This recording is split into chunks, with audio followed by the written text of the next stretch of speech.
She was drowning in more than just water, and the man who saved her didn't even know her last name, could buy the whole valley.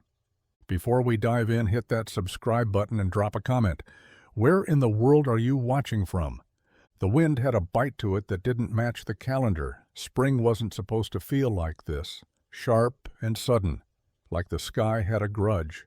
James Whitaker sat high in the seat of his old John Deere, engine rumbling beneath him, as he worked his way down the last stretch of soil on the south field.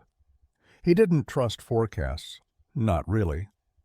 But even the rusted radio duct-taped to the tractor's dash had started to spit warnings over the static, flash flood advisory, heavy rains moving in from the west. He'd heard it before. More often than not, it meant a passing drizzle and a few muddied boots. Still, the clouds were darker than they'd been this morning, bruised and boiling, like something was building behind them. His hat tugged at the wind, flapping against the side of his head, but he didn't slow down. He had 3 more rows left, just 3.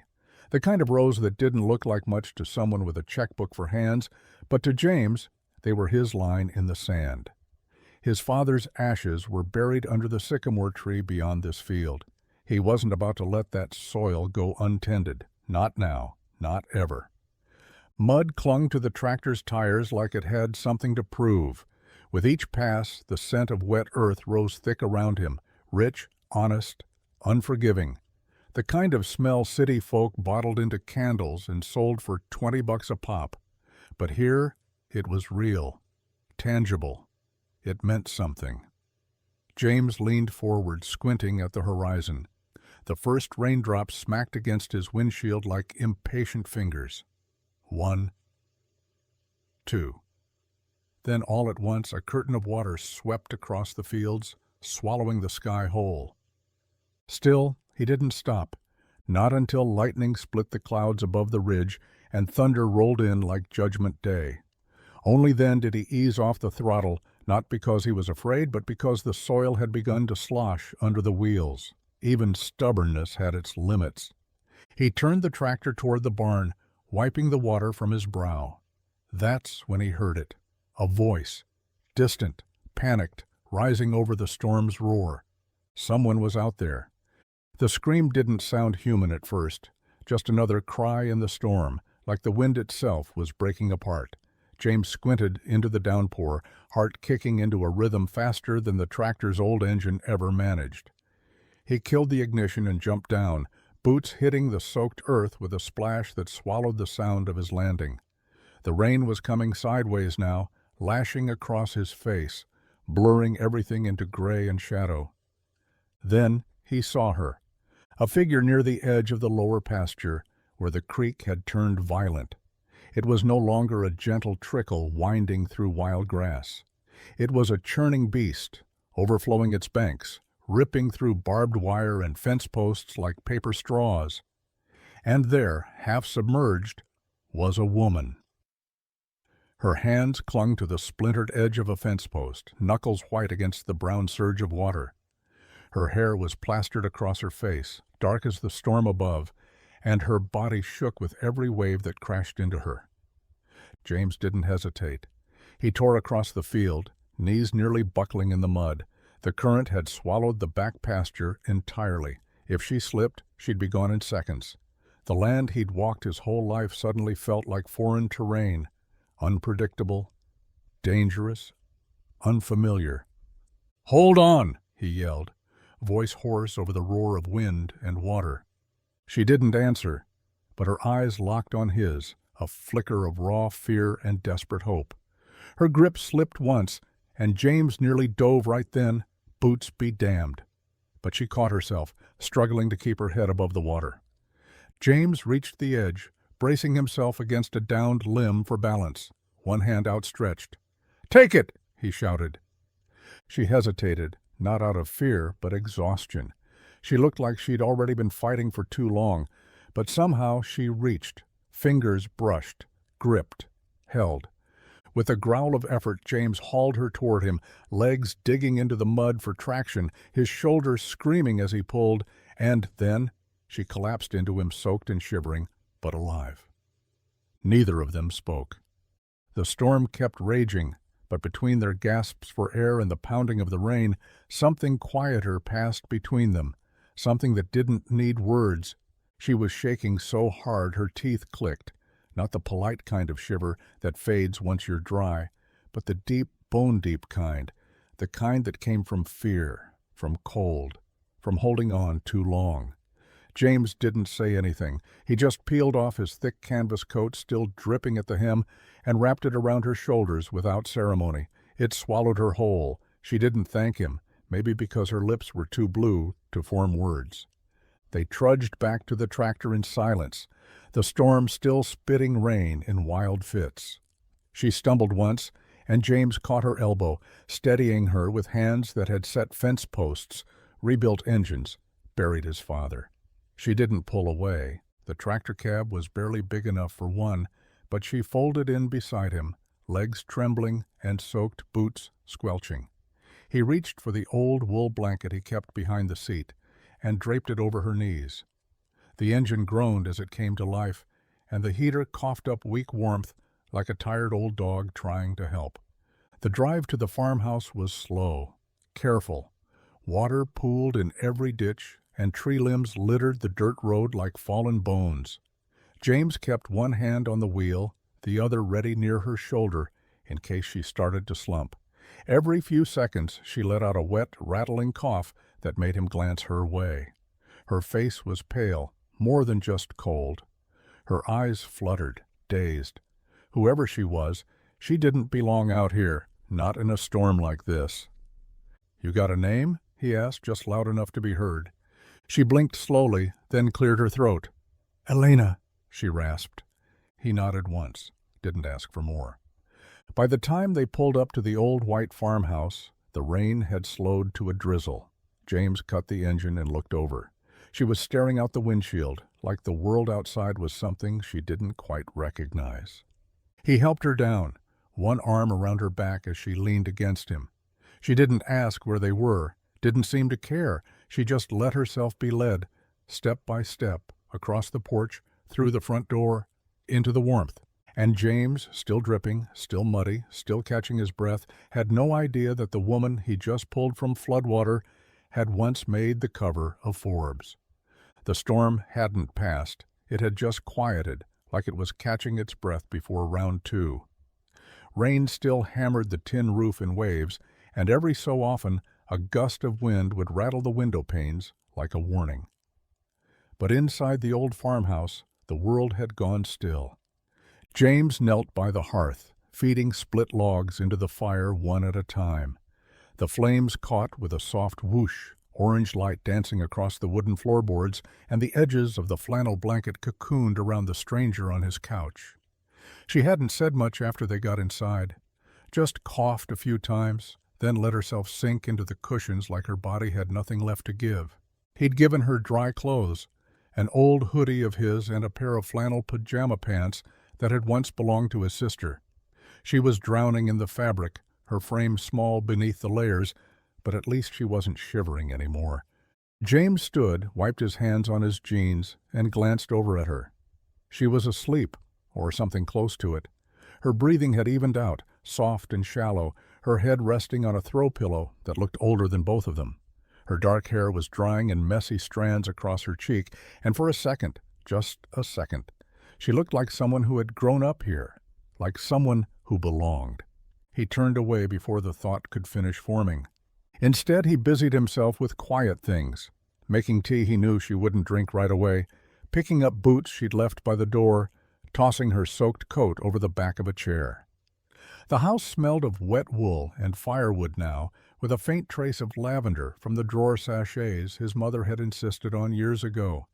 Outside, the rain picked up again, slanting sideways across the porch. But in here, the only sounds were the crackle of the fire and the breath of a woman who hadn't told him who she really was, and James hadn't asked. He wasn't one to pry, not on the first night. The morning crept in slowly, dragging streaks of pale light through the clouds that still hovered heavy and low over the hills. The rain had thinned to a drizzle, more memory than threat now, tapping gently against the window glass like it was sorry for the night before. James was already up, hands wrapped around a chipped mug of black coffee, boots crossed at the ankles, as he sat on the edge of the porch.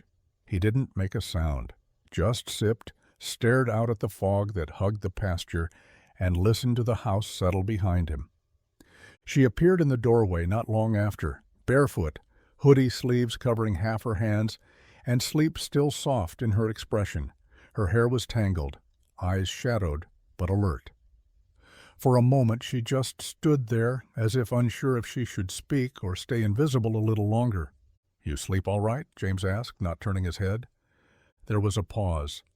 "Yeah," she said finally, voice still hoarse. "Thanks. For everything." He gave a small nod, then tilted the mug toward her. "Coffee's hot. Not fancy."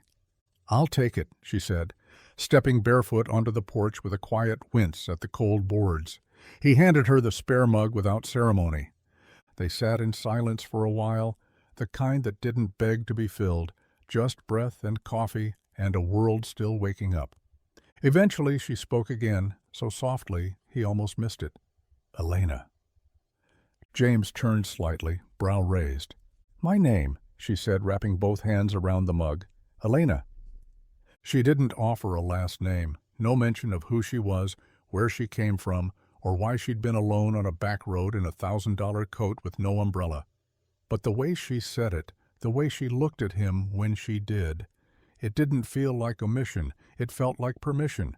James held her gaze a beat too long, then gave a simple, quiet response.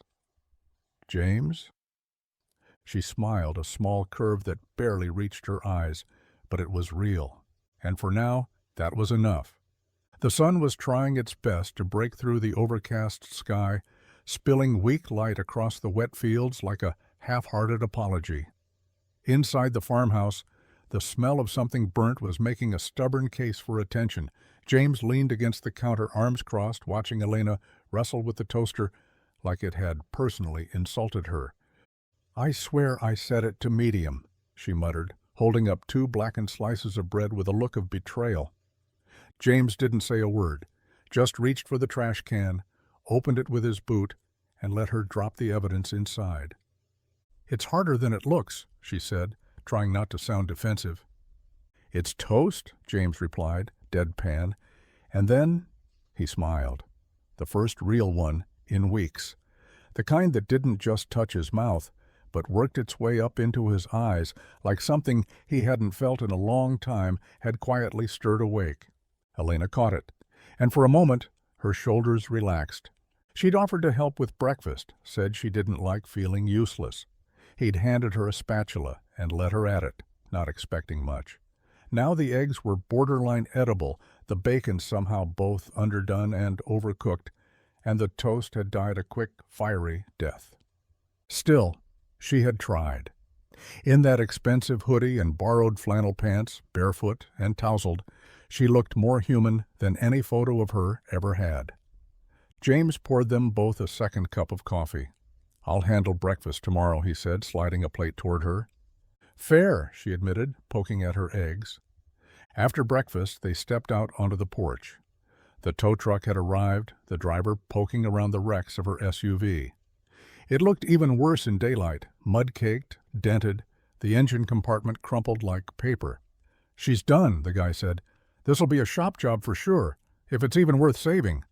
Elena nodded slowly, like she'd known that already, like she'd accepted it before she even crawled out of the floodwater. James stood beside her. "Guess you're grounded here a while?" She didn't look upset. Maybe that's not the worst thing. He glanced at her again, that smile ghosting back. "Not the worst at all." The morning light slanted through the kitchen window, catching on the chipped ceramic mug in James's hand and painting golden lines across the wood grain of the table. The storm had moved on. Outside, the field still held puddles, but the air smelled cleaner now, like something had been scrubbed away during the night. Elena sat across from him, quiet, thoughtful, fingers curled around her own mug like she was anchoring herself with the warmth. Neither of them had said much after the tow truck left. The SUV was gone, hauled off to a shop 2 towns over where the mechanic had looked at the damage and winced. James had offered to call in a favor. Elena had simply nodded. Now the silence felt full, but not uncomfortable. James was used to silence, preferred it most days. Elena broke it gently. "I know I never asked what you charge, but—" She reached into the pocket of her coat, still draped over the back of her chair, and pulled out a sleek black wallet. From it, a platinum card, the kind that practically whispered money. She slid it across the table. For the repairs, the ride, the clothes, everything. James didn't even glance at the card. He just gave a small shake of his head and nudged it back toward her with 2 fingers. "We don't charge for being decent." Her brow furrowed. "But you've done more than you had to. Most people wouldn't have stopped, let alone—" "I'm not most people." That stopped her. His voice hadn't changed, still low and steady, but there was something final in it. Not cold, just honest. She let out a breath. "You don't know who I am."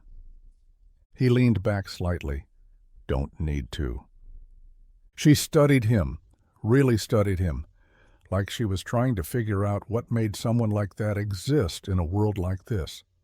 And maybe for the first time in a long time, she didn't feel like her name could solve a thing. She slipped the card back into her wallet without another word. "And James?" He stood, refilled her mug, and said, "Cream's in the fridge if you want it." Like nothing had happened at all. The morning smelled like damp hay and wood smoke, with a breeze that still carried last night's storm in its lungs. James stepped into the barn first, familiar boots thudding against packed dirt, every movement smooth and unthinking, years of habit pressed into bone. Behind him, Elena followed with cautious steps, tugging at the sleeves of her hoodie and adjusting the oversized boots she'd borrowed. They flopped awkwardly around her ankles like a child playing dress-up, but she hadn't complained once. "I want to help," she had said over breakfast, before he could protest. "Let me do something useful." Now she stood just inside the barn doorway, surveying the scene like it was another country. He handed her a feed bucket. "Chickens first. Don't let them intimidate you." "I've seen hostile boardrooms," she replied with a smirk. "How bad can a few birds be?" 5 minutes later the answer was, bad enough. The chickens swarmed as soon as she stepped into the pen, clucking and flapping, beady eyes locked on the grain. One particularly assertive hen pecked at her boot. Elena yelped, laughed, then accidentally tipped the bucket, scattering feed like confetti. "They're aggressive," she called out, trying to shuffle back without falling. "They're hungry," James replied, arms crossed, watching from the fence with an amused half-smile. "Same thing, really." Eventually, she got the hang of it, sort of. She crouched, refilled the trough, talked to the chickens like they were colleagues. James wasn't sure what surprised him more, her determination or the way her laughter echoed through the barn like it belonged there. Later, they moved on to the goats. Elena held out a handful of pellets, only to have a shaggy brown one leap up and knock her clean into the mud. She hit the ground with a splash, boots flailing, hoodie soaked. For a second, she just sat there, mud streaked across her knees, hair in her face. And then she laughed. Not the polite kind, not the curated soft chuckle of someone used to cameras. It was full, messy, and honest, like she hadn't felt that free in years. James offered her a hand. "Still want to help?" She took it, grinning. "Absolutely." The sky had cleared by afternoon, a wide stretch of pale blue stretching over the fields like a breath finally released. Inside the farmhouse, sunlight poured through the kitchen window, falling across the table in soft stripes. James was outside, mending a broken gate near the pasture. Elena sat alone, elbows on the worn tabletop, a cup of untouched tea cooling beside her. In front of her sat the phone, charged now, fully, awake and buzzing with the life she'd left behind. It had taken a full day to dry out. James had set it near the fireplace last night, just in case she needed it. He didn't ask questions. He hadn't once asked about who she was, or where she came from, or why a woman with a silk-lined coat and shoes that weren't meant for dirt roads had ended up clinging to a fence post on his property. He just handed her the phone this morning like it was a hammer or a jar of preserves. No strings, no assumptions. Now, its screen glared up at her with a sterile urgency. 37 missed calls, 12 voicemails, 4 text messages from her assistant marked urgent, another from someone at the firm that said simply, "Are you alive?" She scrolled through them once, read none of them. It felt like watching someone else's life unfold. There was a time when a single missed call would have sent her into a tailspin, where silence was weakness and a moment offline was a crack in the armor. But here, in this quiet farmhouse, with the faint scent of firewood and the sound of chickens scratching in the distance, her priorities didn't feel as heavy. They just floated. Her thumb hovered over the screen. She could call, she could explain. She could step right back into the engine of her old life and let it roar around her again. Instead, she pressed the button on the side and watched the screen go dark. Then she placed the phone face down on the table and slid it to the edge, away from her tea, away from her thoughts. Outside, James hammered something into place.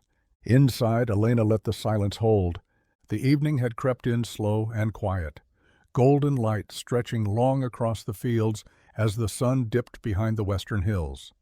James sat at the kitchen table with a worn manila folder in front of him, edges frayed, corners softened from years of being opened and shut too many times. He didn't want to show her, hadn't planned on it, but when Elena asked why the barn roof leaked or why he hadn't fixed the busted fence near the south pasture, he didn't give excuses. He simply opened the drawer, pulled out the folder, and said, "You want to know? Then look."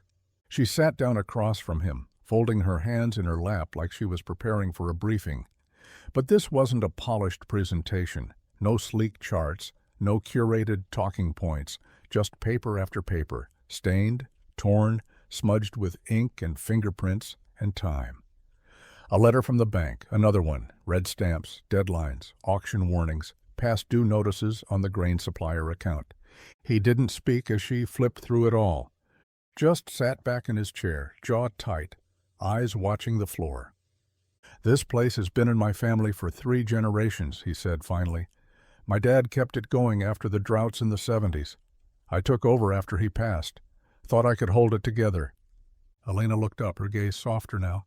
"You've been holding it together." "Barely." He gave a humorless laugh. "The equipment's older than I am. Every month's a coin toss. One busted axle or sick calf, and it all topples." She glanced toward the window, where dusk was settling over the fields like a blanket. From the outside, the farm looked solid, timeless even. But inside these papers was a man walking a tightrope without a net, trying to keep something alive not because it was profitable, but because it mattered. "This isn't failure," she said quietly, resting a hand on the stack. "This is survival." James didn't respond right away, just met her eyes. And for a moment, Elena didn't see a farmer clinging to a crumbling legacy. She saw a man building something sacred with nothing but grit, calloused hands, and hope that refused to die. The mailbox at the end of the gravel road always creaked when opened, like it resented bad news as much as the man who checked it. That morning, James trudged through the dew-covered grass, boots soaking, mind already buried in the day's work. The sun was just crawling above the horizon, casting long shadows across the porch behind him. When he pulled the rust-speckled box open, the envelope was sitting there like it had been waiting, cream-colored, stamped in red. No surprise, he didn't open it. Not there. Just slid it into the pocket of his flannel shirt and walked back up to the house, shoulders heavier with each step.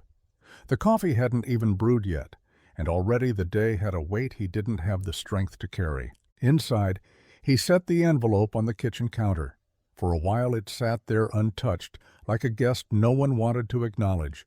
He finally opened it while Elena was out back, feeding the goats. No need for her to see it, no need for her to ask. The letter was short, direct. 30 days until foreclosure proceedings begin. 30 days to either pay up or watch everything, land, house, barn, put on the block. It didn't threaten. It didn't beg. just stated a fact, cold and quiet. James folded it once, slid it into the bottom drawer near the sink, beneath a pile of old receipts and seed catalogs, out of sight. That's where it belonged. But later that evening, as he came in from patching the coop, Elena was already inside, the drawer half open, the letter in her hand. He froze. She didn't look up at first, just read, lips pressed into a pale line. When she finally met his gaze, there wasn't pity in her eyes. There was fury, quiet, controlled fury, not at him, but at a world that let men like James break themselves to keep something good alive. "You were just going to wait it out?" she asked, voice steady. He shrugged. "I've done more with less." She set the letter down gently. "Not anymore. You don't have to do this alone." He didn't answer, just turned away. But something cracked in the silence between them, and this time he wasn't sure it was a bad thing. The porch creaked under their chairs as the morning settled in, slow and gold, and full of that rare kind of quiet that only comes after a storm. The sun was just beginning to spill over the fields, lighting the dew-covered grass like 1,000 tiny lanterns. James sat with his hands wrapped around a chipped enamel mug, steam curling from the black coffee inside. Beside him, Elena cradled her own mug like it might tell her something she didn't already know. The biscuit sat between them on a plate wrapped in an old kitchen towel, warm, flaky, slightly uneven. His mother's recipe. She'd found the flour tin and made them herself that morning before he'd come in from checking the fence line. He hadn't asked her to. "You really don't use sugar in your coffee?" she asked after a long silence. James shrugged. "Why dress something up just to make it easier to swallow?" Elena smiled faintly, eyes still on the horizon. "So this is what peace tastes like. Bitterness and biscuits." He chuckled once, more or less. They ate in easy silence, tearing pieces of biscuit with their fingers, dipping them in butter, listening to the birds shake off sleep. Elena glanced out at the expanse of green and earth, then at the leaning barn, the crooked fence, the ancient tractor parked half in shadow. She didn't mean to ask the question, not like that. But it slipped out anyway. Why not sell? James didn't move, didn't flinch or sigh or scowl, just took another sip of coffee, as if she'd asked him the weather forecast. "Because this land," he said slowly, "still remembers my father's hands." Elena looked over at him. "He built that fence," James continued, nodding toward the pasture, "planted those trees. Every part of this place is soaked in who he was. Selling it would be like erasing him." The wind picked up gently, ruffling her hair, carrying the faint scent of soil and smoke. Elena didn't reply. She just looked out over the fields again, really looked. And for the first time she understood. It wasn't just land to him, it was memory, it was blood, it was home. The truck rattled down the gravel road, a layer of dried mud caked to its sides, and a hairline crack zigzagging across the windshield. James drove with one hand on the wheel, the other resting casually on the open window, letting the spring air sweep through the cab. Elena sat in the passenger seat, ponytail pulled through the back of a borrowed ball cap, boots still slightly too big for her feet. She didn't look like a billionaire this morning. She looked like someone used to early hours, and dirt under her nails. They reached town just as the sun hit its stride, casting long, warm shadows across the single stoplight and the old wooden storefronts. Main Street was quiet but not asleep. A few trucks were parked crooked outside the feed store, and the smell of fresh bread drifted from the bakery's side door. James nodded at folks as they passed, offering a few clipped greetings. Elena trailed behind him at first, hands in her hoodie pockets, eyes scanning the unfamiliar rhythm of small-town life. Inside the general store, the bell above the door jingled as they stepped in. She stayed close. He moved through the aisles like a man on autopilot. Flour, nails, chicken wire, feed. The essentials. Meanwhile, Elena lingered by the shelves, fingers brushing labels, eyes narrowing in concentration. No designer soaps or imported oils here, just bar soap in paper wrappers, glass jars of raw honey from a farm 3 miles down, seed packets with handwritten tags. She picked up 3 sunflowers, tomatoes, and sweet peas and added them quietly to the cart. The whispers started around the third aisle. People recognized James. They didn't recognize her. That Whitaker's got company. She's not from around here, is she? Too clean for a farmer's girl? James pretended not to hear. Elena did the same. But when they reached the register, the woman behind the counter gave her a long, curious look. "City friend?" she asked James, tone even but pointed. James didn't blink. "Helping out on the farm." The woman nodded slowly, rang up their things. Elena paid in cash. No platinum card, no name offered, just a small smile and a thank you that felt heavier than it sounded. And when they walked back to the truck, Elena held her little bag of seeds like something precious, like a promise. The night had that soft stillness only country dark can bring. No traffic hum, no street lights humming, just the occasional creak of wood settling and the low rustle of wind through the trees. James had just finished locking up the chicken coop and was heading inside when he noticed the barn door cracked open, a faint slice of lantern glow spilling into the yard. He hadn't left it that way. With quiet steps, he crossed the dirt and pushed the door open further, letting it groan on its hinges. Inside, the air smelled like hay and dust and something older, memories maybe, or maybe just time. He followed the light up the ladder to the loft, where he hadn't set foot in weeks. There, nestled in a makeshift bed of hay bales and old blankets, was Elena. Her back was against the slats, knees pulled up, head tipped toward the rafters where the ceiling had long ago given way to starlight. The lantern sat beside her, flickering low, painting her in amber. She didn't look startled to see him. If anything, she looked like she'd expected him all along. "Couldn't sleep?" he asked, voice low enough not to spook the quiet. She shook her head, not looking at him. "I wanted to hear something that wasn't electricity or engines." He stepped closer but didn't sit. "It's quiet here," she said, finally turning to him. "My world's never been quiet, not even at night." James leaned against the support beam, crossing his arms. "Takes some getting used to." "No," she said, "it doesn't. It feels like I've been missing it and didn't know." He let that hang between them. From the loft window, the stars stretched wide and clear, like the whole sky was breathing just for them.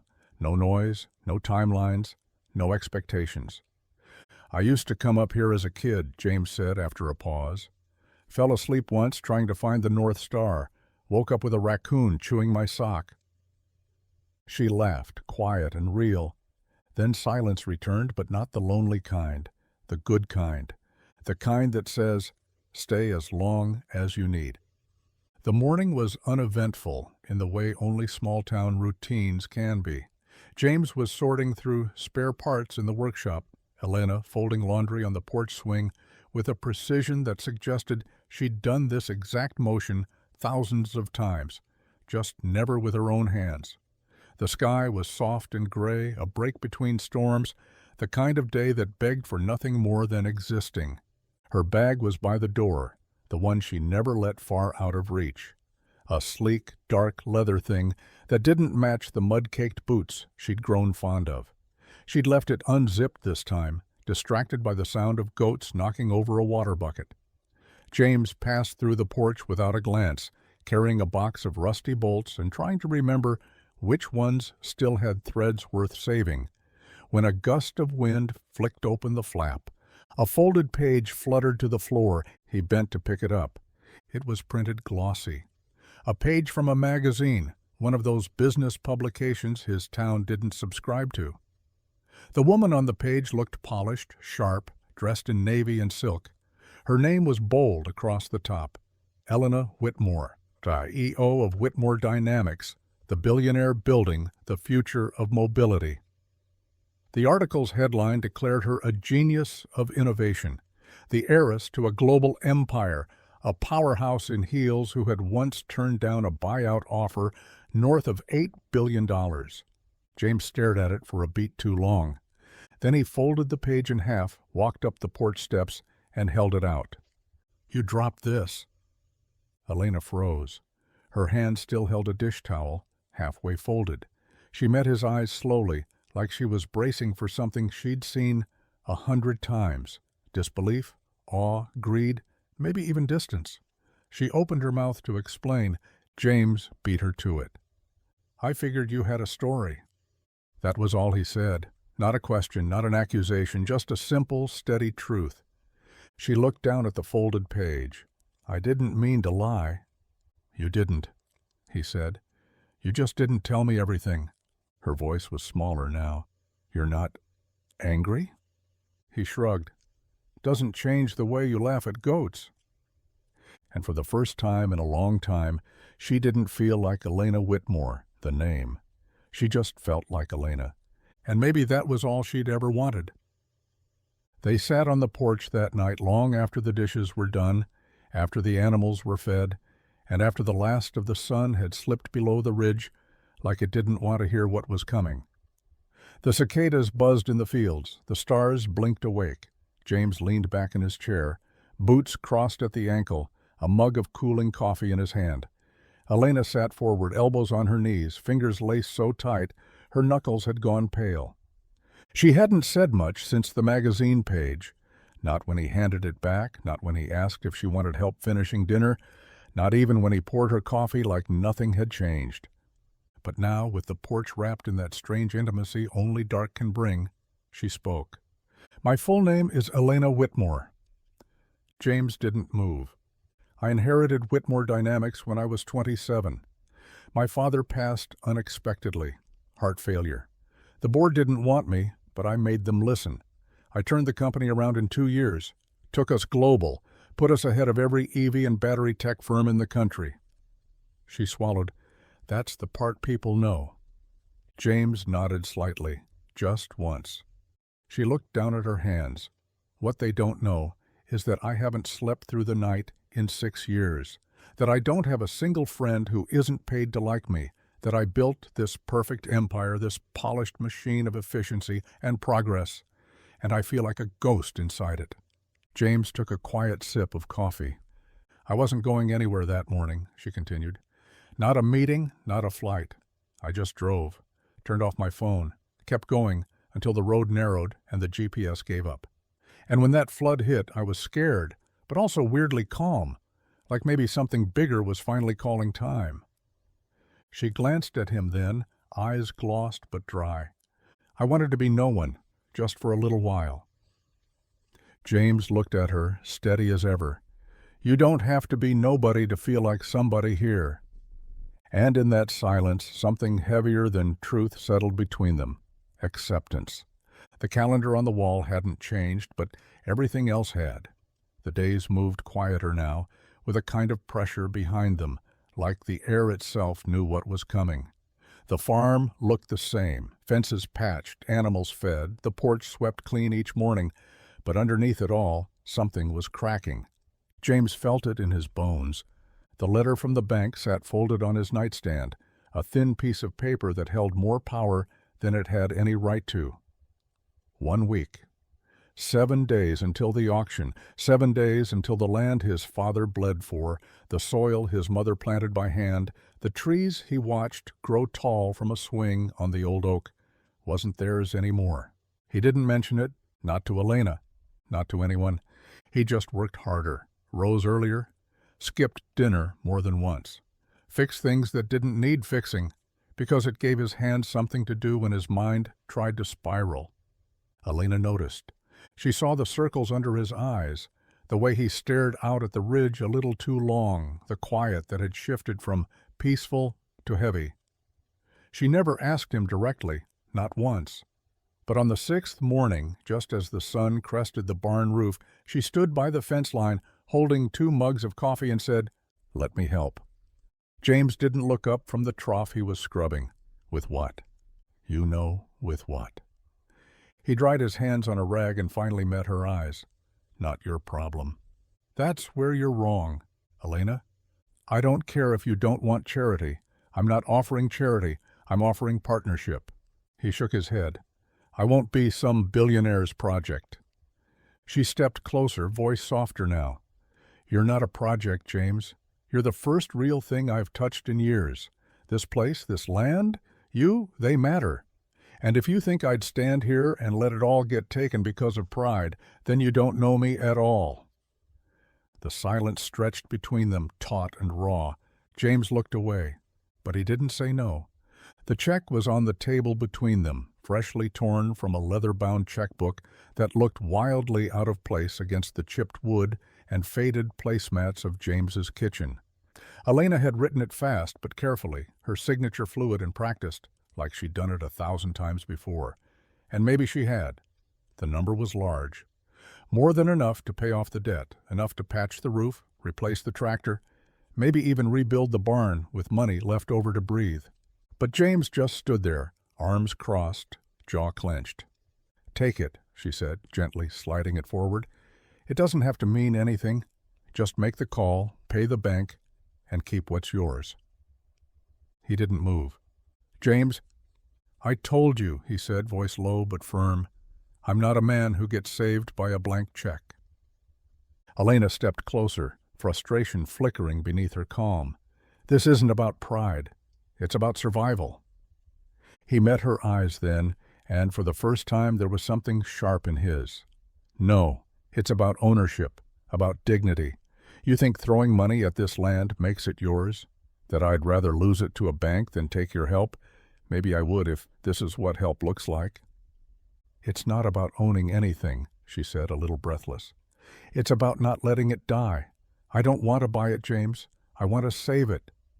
He looked down at the check, then reached forward slowly, picked it up between two fingers, held it in front of her, and ripped it straight down the middle. The halves fluttered to the table like fallen leaves. Elena stared, stunned. James stepped back. "I don't need saving," he said, voice steady now, almost quiet. "I need a partner, someone who gets their hands dirty, someone who stays when the weather turns, not someone who signs a check and calls it love." Elena blinked hard, the moment pressing in around them. She didn't pick up the pieces, she just nodded, barely. "Okay," she said, "then let's do it your way." It started as a joke, really. They were sitting on the tailgate after morning chores, sharing a jar of peach preserves and the last 2 biscuits from yesterday's batch, when Elena, sticky fingers and all, said, "You know, if you can make jam this good and still owe the bank money, you're doing something very wrong." James raised an eyebrow. "And what's your brilliant billionaire solution?" She grinned. "We sell it. All of it. Eggs, veggies, honey, right at the edge of the road. No middlemen, no markup, just a stand, a hand-painted sign, and your charm." He smirked. "You think I'm charming?" "Your eggs are," she said, licking jam from her thumb. By the next morning it wasn't a joke anymore. They cleared space near the fence line, just where the gravel drive met the 2-lane road. James found old planks behind the barn, still sturdy if you hammered around the rot. Elena rolled up her sleeves and got to work, wielding a hammer like it had offended her personally. They built the counter from an old door, propped up on hay bales and crates. Elena painted a sign, "Whitaker Farm Stand," with a steady hand and green paint that matched the first spring buds on the trees. James watched her work, arms crossed, brow raised. "You've done this before?" "I've never touched a paintbrush outside of kindergarten," she said, focused on her brush strokes. "But I've branded entire product lines. This can't be that different." It wasn't perfect. The stand leaned slightly left. The lettering dried uneven. But when they stood back and looked at it, both of them a little sunburnt, a little sweaty, it felt like something real, something earned. James filled the bins with eggs, jars of honey, and a few bundles of radishes. Elena set a small cash box on the counter and added a tin for change with a handwritten note. "Take what you need, pay what you can." When the first car pulled over that afternoon, a mother with 2 kids and a wrinkled $5 bill, James looked at Elena. She didn't say a word, just smiled. And in that moment the farm didn't feel like it was fading anymore. It felt alive. By Saturday morning, the air buzzed with the kind of anticipation that only small towns can create. Subtle, word of mouth. A whisper passed in church pews and checkout lines. No one had made an announcement. No one needed to. People had seen the stand, new, hand-painted, sitting proud by the road like a flag planted in defiance of something bigger. And so they came. At first it was just Mrs. Lively, the pastor's wife, pulling up in her minivan with her 3 grandkids in tow. She bought 24 eggs and a jar of honey, claiming she hadn't tasted anything that good since '89. Then came Roger from the feed store, who swore he was just passing through, but left with a basket of radishes and a tin of peach preserves. Then came more and more. They came on foot in old trucks, with dogs riding in the back and toddlers sticky with melted popsicles. They browsed the small display, asked where the soap came from, if the chickens were free-range, if the tomatoes were from seed. And when they found out the stand was run by James Whitaker, the man who fixed your flat at midnight and never charged you full price, they bought everything without hesitation. Elena stood behind the counter, hair pulled back, sleeves rolled, sunlight catching in her eyes as she handed out change and refilled the egg cartons. She laughed with old women who remembered her from somewhere and winked at kids who didn't know what radishes were but wanted them anyway. There was dirt on her hands, flour on her cheek, and not a trace of boardroom polish left in sight. James watched from the side, arms crossed but lips twitching into something dangerously close to pride. By noon the honey was gone, the preserves sold out, and the eggs down to the last carton. A man in a pressed shirt offered to buy the whole next week's batch in advance. Someone else asked if they'd ever thought about expanding. Elena just smiled and said, "One stand at a time." James stepped beside her, sun-warmed and speechless, watching a line still forming down the drive. For the first time in a long time, it didn't feel like survival. It felt like a future. The ridge looked different at night, quieter, lonelier, but softer somehow, like even the wind knew to hush. James pulled the tractor up slow, its old engine humming low as he eased to a stop just beneath the oak tree that had stood watch over the valley for longer than either of them had been alive. The headlights stayed on, casting twin beams across the field like 2 lanterns lit for nobody but them. Elena hopped down from the side rail with a soft thud, brushing hay off her jeans. She was still in the same clothes from the market, tired, a little smudged, still glowing from the sun, and the stream of people who'd treated her not like a mogul, but like a neighbor. The kind that mattered. "Why here?" she asked, looking out over the moonlit spread of farmland below. James leaned against the front tire, arms folded, hat pushed back on his head. "It's the one place where everything feels small, in the right kind of way. Not insignificant, just manageable." She stepped beside him, so close their shoulders almost touched. "I used to have a view from my office window," she said softly. "You could see the whole city from 30 stories up. But this feels like the first time I've actually seen something." They stood there for a while, the glow of the tractor lights bathing the ridge in gold, the distant sounds of night animals humming beneath it all. Elena let out a quiet laugh. "Do you think anyone in your town has figured out who I am yet?" James shrugged. "Maybe, but they're polite enough not to care."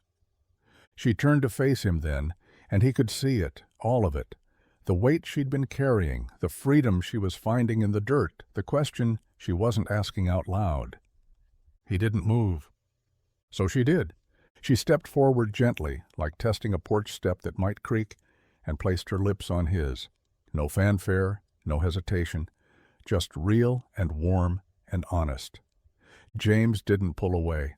The tractor hummed, the oak tree swayed, and for a moment the whole world felt still. The jet arrived just after noon, low, sleek, and out of place in a sky that usually saw nothing bigger than crop dusters and lazy hawks. It landed at the county airstrip 10 miles out, where the only terminal was a converted barn, and the fuel pump still took paper logs. James heard about it before he saw it. Word travels fast in a town that runs on coffee and conversation. By the time the black SUV rolled up the gravel drive, he was already on the porch, wrench in one hand, grease on his jaw. Elena was inside kneading bread dough, flour dusting her sweatshirt, hair tied up with a red bandana she'd found in the drawer next to the coffee filters. She hadn't been checking her phone. Not for days now. The door opened behind him. "Visitors?" she asked, wiping her hands on a dish towel. He nodded toward the vehicle. "Your people, I'm guessing." Out stepped three men in tailored suits, creased slacks, polished shoes, Bluetooth earpieces. One of them held a tablet. Another, a phone already ringing in his hand. The tallest approached, all business and urgency. "Elena," he said, offering a tight nod. "We've been looking for you.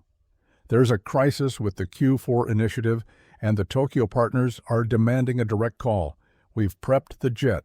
You'll be back by morning."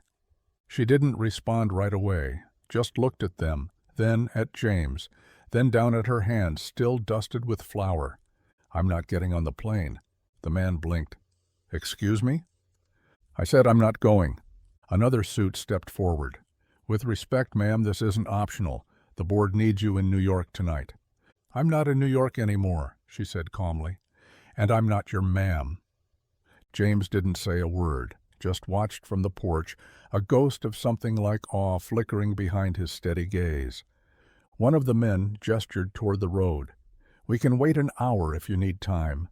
Elena crossed her arms. "You can leave now."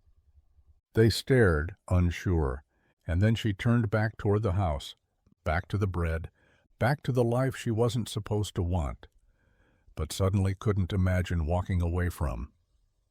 The wind rolled in gentle that evening, bending the tall grass in slow waves, as if the land itself were listening. James was fixing the gutter on the back of the barn, trying to beat the next rain, when he noticed Elena sitting on the porch steps, phone in hand, brows knit, breath measured. She hadn't touched the thing in days, but now she was holding it with purpose. He watched her raise it, set it against her knees, hit record. No makeup, no lighting crew, just sunset spilling across her face, freckles showing through from days spent outside, hair in a loose braid she'd done herself, no CEO polish, no branding, just Elena. Her voice was quiet, but it didn't waver. "My name is Elena Whitmore," she began. "Some of you know me as the founder and CEO of Whitmore Dynamics. For the past decade, I've spent my life building something that was supposed to change the world." A pause. "It did change things, but somewhere along the way, I forgot what it means to live." James froze mid-reach, one hand still gripping the ladder. "I disappeared a few weeks ago, not to make a statement, not to stage a rebellion. I ran. I didn't know what I was looking for, but I found it." She glanced off to the side then, past the camera, toward the field beyond the porch. "I found more wealth in muddy boots and honesty than I ever did in the boardroom. I've met people who live with less, but feel more. People who fix things not for credit, but because it's the right thing to do." Another pause, this one deeper. "I'm not stepping down, but I am stepping back. From the noise, from the chase, from the illusion that success has to come at the cost of peace." She ended the recording without flourish. No press release, no spin, just truth. Later that night, she uploaded it, unfiltered, unedited, to every platform that had once swallowed her voice.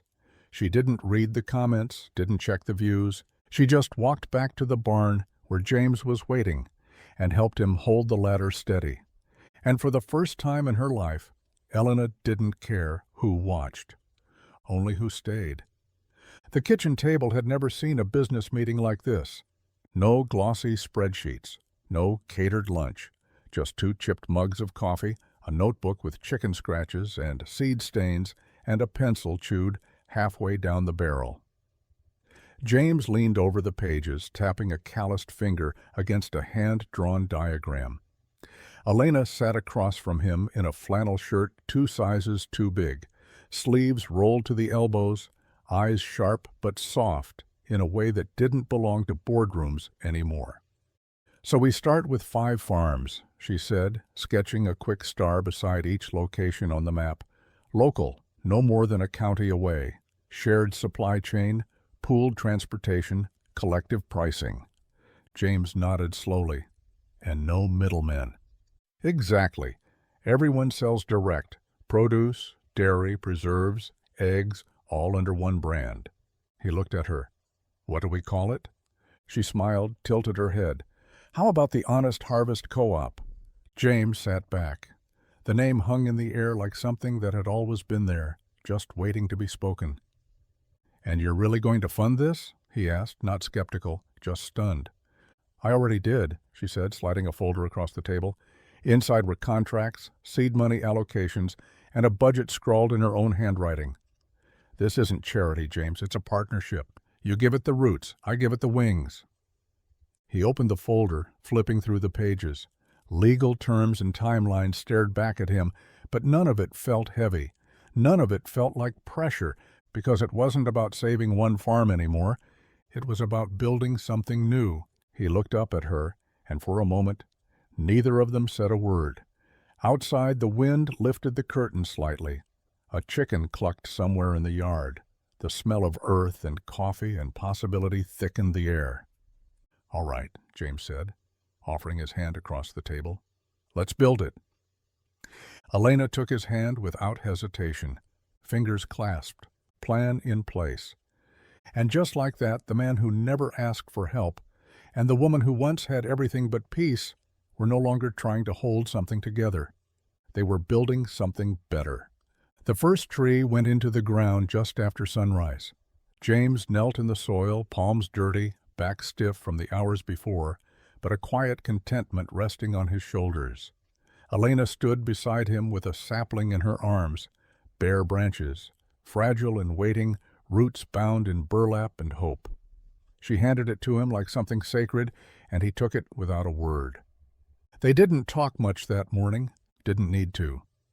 The orchard expansion had started as a sketch in the corner of their co-op plan, just a circle marked future.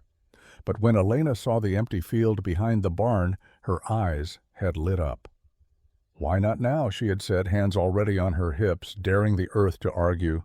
So now they were here. Together they dug wide and deep, letting the cold earth coat their hands like memory. James showed her how to cradle the roots just right, how to pack the soil firm but not too tight, how to whisper that silent promise every good farmer makes to the ground. I'll take care of you if you take care of us. They planted peaches first, her idea. She wanted color, wanted sweetness that came with time. Then apples, rows of them, lined neatly like quiet soldiers who'd one day bloom. Think they'll take? She asked, wiping her brow with the sleeve of her flannel. James glanced at the horizon. If they're anything like you, they'll do just fine. She didn't blush, but she did smile in that way she always did when he surprised her, like he'd pulled something from the sky she didn't know she needed. By late afternoon, the last tree stood tall in the dirt. They stepped back, side by side, shoulders brushing, staring at a field that looked empty to anyone who didn't know better. But James knew, and so did she, because what they'd planted wasn't just fruit, it was roots, commitment, a beginning.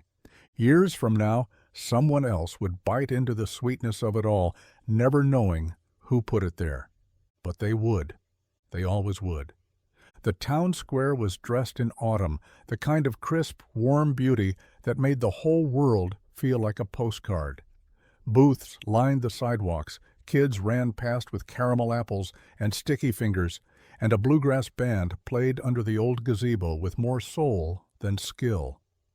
The annual Harvest Festival had always been a big deal in this town, but this year it felt different. James stood near the edge of the crowd, arms folded, a quiet smile on his face, as he watched Elena step up onto the makeshift stage.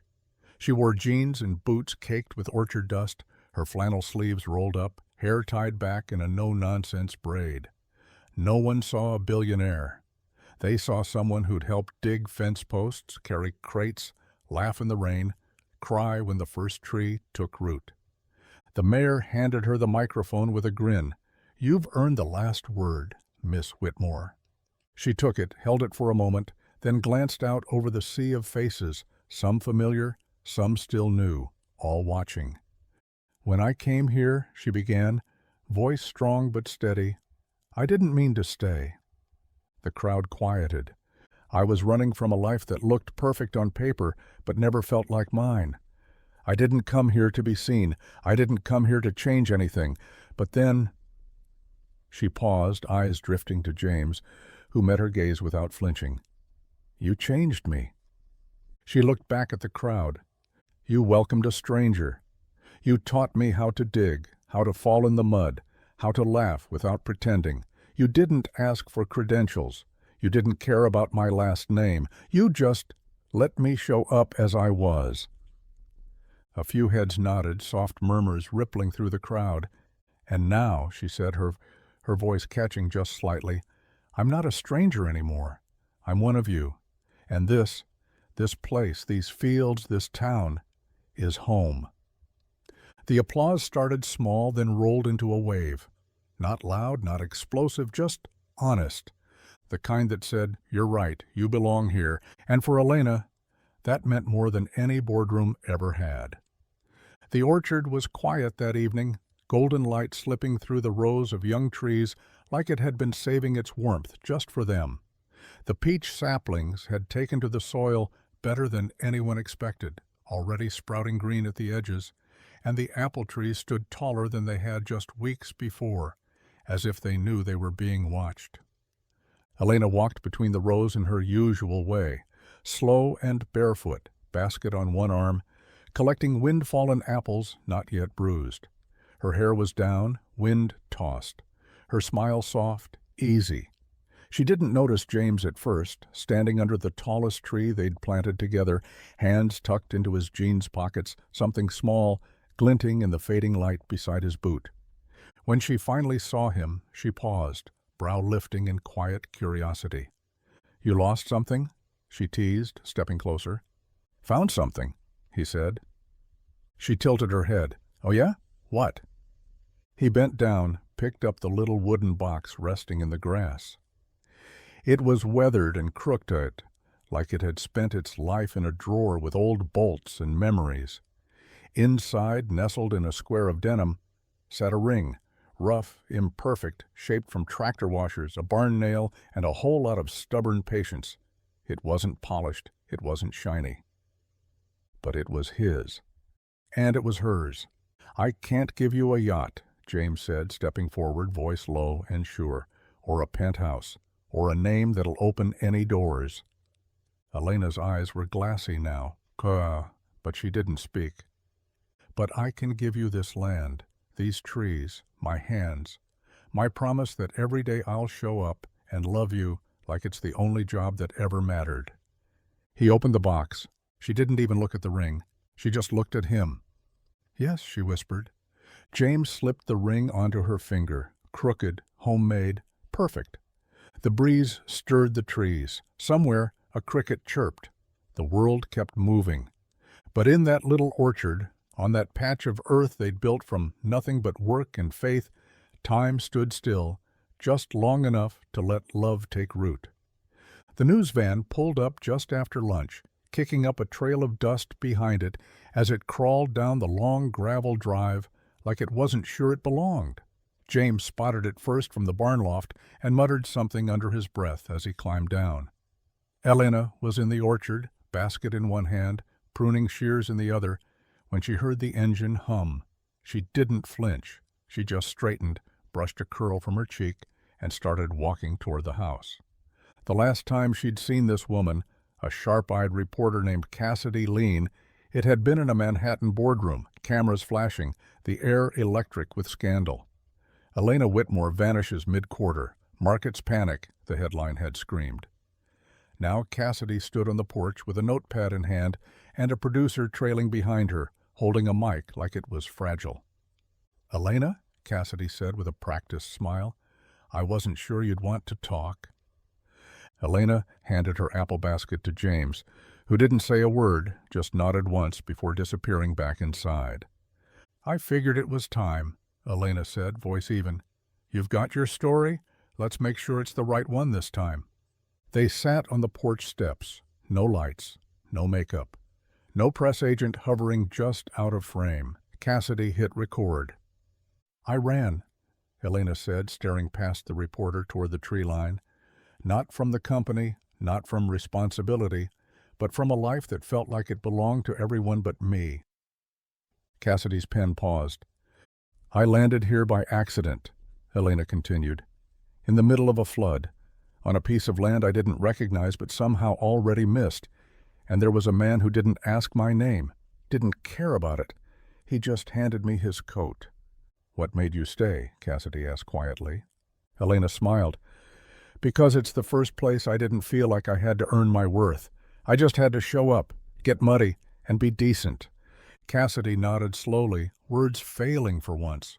And when the segment aired later that week, nationwide, viral within hours, it didn't open with a scandal or a dramatic reveal. It opened with a porch, a peach tree, and Elena Whitmore saying, "This is home." The boardroom hadn't changed. Glass walls, city skyline, long table gleaming beneath clinical lights. The scent of pine cleaner and money still clung to the air. Suits sat around the table, backs straight. Expressions carefully neutral. They'd flown in from London, Singapore, San Francisco. She'd once felt powerful here. Now it just felt hollow. Elena sat at the head of the table, wearing jeans and a blazer that didn't quite hide the calluses on her hands. She didn't flinch under their gaze. She didn't apologize for the dirt still under her nails. When she opened the folder in front of her, no one said a word. "I'm not here to negotiate," she said. "I'm here to let go." There was a flicker of motion, papers rustling, someone shifting uncomfortably in their chair. She glanced at the woman beside her, Ruth Mercado, her longtime COO. Ruth had been in the trenches with her since the first prototype. Smart, steady, honest. She was the only one Elena trusted to hold the reins. "I'm signing over my voting seat on the board," Elena continued, pen poised above the paper. "Effective immediately, Ruth will represent my shares, and she'll guide this company with the kind of quiet brilliance that built it from the start." Someone cleared their throat. "Elena, are you sure?" She didn't look up. "I'm more sure of this than I've been of anything in years." A pause. The pen moved. Signature sealed. When she finally looked around the room, she saw confusion in some eyes, respect in others, but no one dared challenge it. She stood slowly. "I built something here," she said. "Something powerful, something profitable, but it was never supposed to be a prison." Her voice softened. "I found my legacy elsewhere, in a field of apple trees, in hands that work without needing to be seen, in a man who never asked what I was worth, just whether I'd stay." She turned to Ruth, handed her the folder. "You'll do better with it than I ever did." Then she left. No cameras, no applause, just the sound of her boots on tile and a world she no longer needed behind her. The barn smelled of fresh hay and wildflowers, with sunlight spilling through the open doors in long golden ribbons. The old oak beams had been swept clean, draped with string lights and mason jar lanterns that swayed gently in the late summer breeze. Tables were set up just outside, covered in patchwork linens and hand-picked bouquets, sunflowers, lavender, baby's breath. There were no seating charts, no caterers, just covered dishes and folding chairs borrowed from the church down the road. Elena stood in the doorway, barefoot in a simple white dress that hit just above her ankles, lace soft at the edges, her hair falling in loose waves down her back. No veil, no heels, no designer label, just a heart that felt steady for the first time in years. James waited beneath the rafters, wearing a button-up shirt that had probably seen more than one county fair, and suspenders held together by stubbornness and pride. His boots were scuffed, hands clean for once, and in them he held a ring box carved from the same oak that held up the roof above them. The music started, just a fiddle, a guitar, and a woman from town with a voice like cracked porcelain. Elena walked slowly, passing rows of neighbors and friends. Mrs. Lively wiped a tear. The mayor grinned wide. Even the goats in the pen nearby quieted, as if they understood the weight of the moment. When she reached James, he didn't say anything at first, just looked at her like she was both miracle and memory, and maybe a little of both. The ceremony was short. No vows written in gold script. No readings from poets or priests, just two people standing where they had built everything from the ground up, promising to keep doing it together. "I do," she said, voice clear. "I always did," he answered, sliding the handmade ring on her finger, barn nail and all. And when they kissed, it wasn't perfect. It was real. Outside, the lanterns began to flicker as the sun dipped low, and laughter rolled across the fields like music. No suits, no stage, just love. And home. It went up on a quiet morning, just after the last of the guests had gone, and the dishes from the wedding had been washed, dried, and stacked in mismatched towers on the kitchen shelves. The sky was soft with overcast light, the kind that made everything look a little more honest. James stood at the entrance to the farm, a shovel in one hand, the other holding the base of the wooden post steady. Elena knelt beside him, paintbrush still damp, a smear of white across her wrist where she'd leaned too close to the sign before it dried. They'd worked on it for days in the old tool shed, him measuring, her sketching, both of them arguing playfully over fonts. It wasn't fancy, just carved pine, hand-painted letters, and a weatherproof finish James swore by.